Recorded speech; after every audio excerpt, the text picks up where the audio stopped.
Assalamualaikum warahmatullahi wabarakatuh. Bagaimana kabar kalian hari ini? Semoga semuanya dalam keadaan sehat walafiat. Nah, berjumpa lagi dengan saya Putu Eristiawati. Dalam kesempatan ini kita akan membahas materi lanjutan kita, yakni tentang termokimia. Ya, khususnya itu dalam penentuan perubahan entalpi reaksi atau delta H reaksi. Nah, dalam penentuan entalpi reaksi ini ada 4 cara yang bisa kita gunakan. Nah, yang pertama bisa melalui percobaan, bisa menggunakan data delta HF atau data entalpi pembentukan standar, atau bisa menggunakan hukum Hess, dan juga bisa menggunakan data energi ikatan. Nah, pada kesempatan pertama ini kita akan bahas dulu menentukan entalpi reaksi berdasarkan percobaan, atau sering kita sebut sebagai kalorimetri. Karena dalam percobaan ini kita menggunakan alat yang disebut dengan kalorimeter. Adapun prinsip yang digunakan dalam penentuan entalpi reaksi ini adalah asas Black, yakni kalor yang dilepaskan oleh reaksi itu akan sama dengan kalor yang diterima oleh air di dalam kalorimeter. Nah, ini beberapa contoh dari kalorimeter. Yang pertama ada kalorimeter BOM namanya. Jadi kalorimeter ini adalah yang sangat akurat. Kita bisa tentukan kapasitas kalorimeternya. Nah, tetapi kalau misalnya kita tidak memiliki kalorimeter BOM ini, kita bisa menggunakan kalorimeter sederhana yang bisa dibuat dari gelas plastik. Kemudian ada lapisan di dalamnya. Nah, kalau kita lihat, kita bedah akan menjadi seperti ini.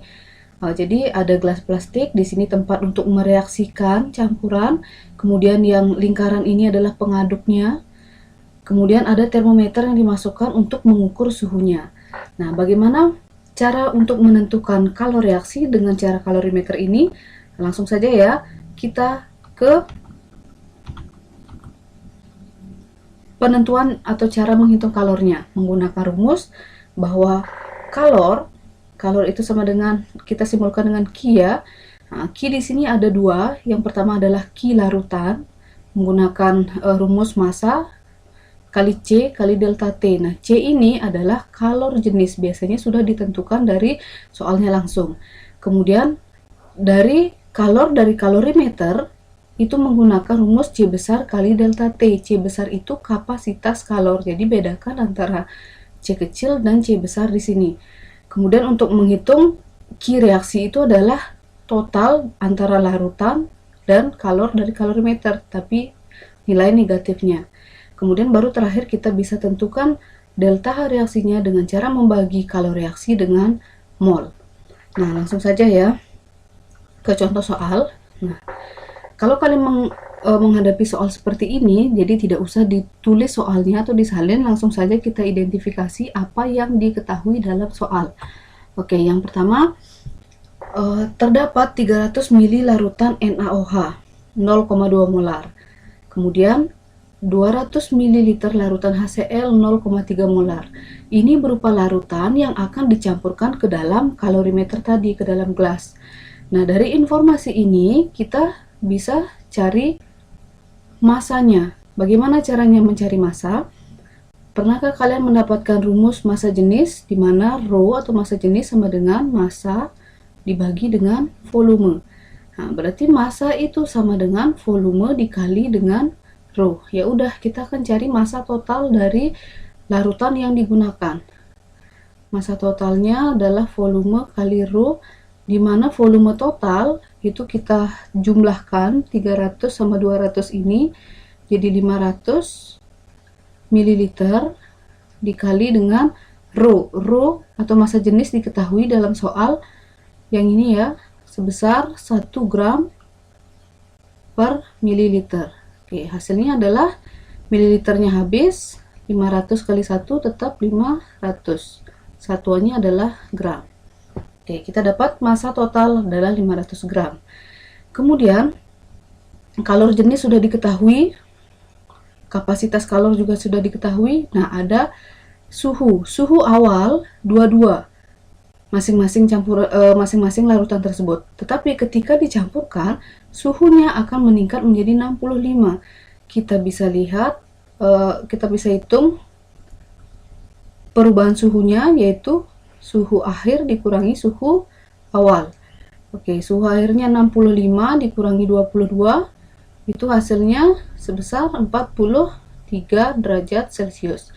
Nah, yang ditanya di sini adalah berupa berapakah perubahan entalpi reaksi antara kedua larutan tersebut.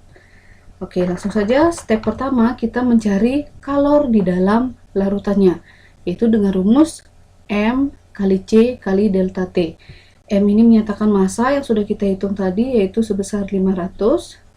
C adalah kalor jenis. Kalor jenis besarnya berapa tadi? 1 kalori per gram derajat Celcius. Kalau massa satuannya gram. Kalau delta T tadi kita hitung sebesar 43 derajat Celcius. Nah, derajat Celciusnya kita bisa coret, gramnya bisa coret, tinggal 500 kali 1 kali 43, itu hasilnya sekitar 21.500. Ya, satuannya ngikut di sini, menjadi satuan kalori. Oke, itu yang pertama, kalor dari larutan. Yang kedua, kita akan mencari kalor dari kalorimeter dengan cara kapasitas kalor dikali perubahan suhu. Kapasitas kalor tadi diketahui di soal sebesar 80 kalori per derajat Celcius. Kita kalikan dengan perubahan suhunya, sudah kita hitung 43 derajat Celcius. Jadi derajat Celciusnya bisa dicoret, sisa satuannya kalori. 43 dikali 80 itu sekitar 3440. Nah, ini sudah kita dapatkan. Langkah yang ketiga, kita jumlahkan antara Ki larutan dan Ki kalorimeternya. Kalor larutannya 21.500, langsung saja kita jumlahkan dengan 3440. Tapi ini harga minusnya ya, karena reaksinya eksoterm, mengalami kenaikan suhu. Berarti kita tambahkan hasilnya sekitar 24.940 kalori satuannya. Oke, setelah itu barulah kita bisa menghitung delta H reaksinya dengan cara membagi Ki reaksi dibagi dengan mol. Nah, Ki reaksinya sudah dihitung tadi kan, sebesar minus 24.940 dibagi dengan mol. Oke, sekarang ada satuan mol lagi. Masih ingat kalian waktu di kelas 10 mencari mol? Karena di sini satuan mol, cara mencari molnya ada banyak, dan yang diketahui adalah molaritas dari larutan. Berarti mol bisa dicari dengan molaritas dikali dengan volume. Oke, boleh salah satunya ya, kita cari misalnya dari NaOH-nya. Mol NaOH berarti molaritasnya tadi 0,2 ya. Yang ini 0,2 kali volumenya adalah 300. Hasilnya adalah 0, berapa? Ya, 60 milimol. Kita cek juga molaritas mol dari HCl-nya. HCl sama caranya molaritas kali volume. Molaritasnya 0,3, volumenya 200 mili, akan sama 60 milimol. Nah, kalau sama boleh kita pakai salah satu saja, tetapi kalau seandainya berbeda, kita pakai mol yang paling kecil. Nah, karena di sini kebetulan sama, kita pakai 60, berarti Ki reaksi 24.940 kalori dibagi dengan 60 milimol. Oke, itu akan langsung menghasilkan bilangan berapa? Minus 415,66. Satuannya akan menjadi kilokalori per mol, bukan kalori lagi. Karena kalori dibagi milimol, milimolnya naik jadi mol, kalorinya menjadi kilokalori. Oke, seperti itu ya. Nah, untuk satuan nanti di sini tergantung di soalnya, di kapasitas kalornya apakah diketahui kalori atau joule. Boleh-boleh saja di sana. Nah, jadi dapat disimpulkan bahwa reaksi antara larutan NaOH dengan HCl untuk menghasilkan NaCl dan air, delta H-nya sebesar minus 415,66 kilokalori per mol. Ingat, minus ini menandakan bahwa reaksi tersebut bersifat eksoterm. Oke, seperti itu saja langkah-langkah untuk menghitung delta H secara kalorimetri. Dilihat di soalnya, kadang-kadang di soal itu tidak diketahui ini kapasitas kalor dari kalorimeternya, berarti tidak diabaikan, berarti dianggap 0, ini tidak usah dihitung kalau misalnya tidak diketahui, jadi ini dianggap 0, maka langkah kita akan semakin pendek. Tetapi kalau misalnya diketahui lengkap seperti ini, harus dikerjakan dari awal sampai step akhirnya. Oke, seperti itu pembahasan untuk menghitung entalpi reaksi secara kalorimetri.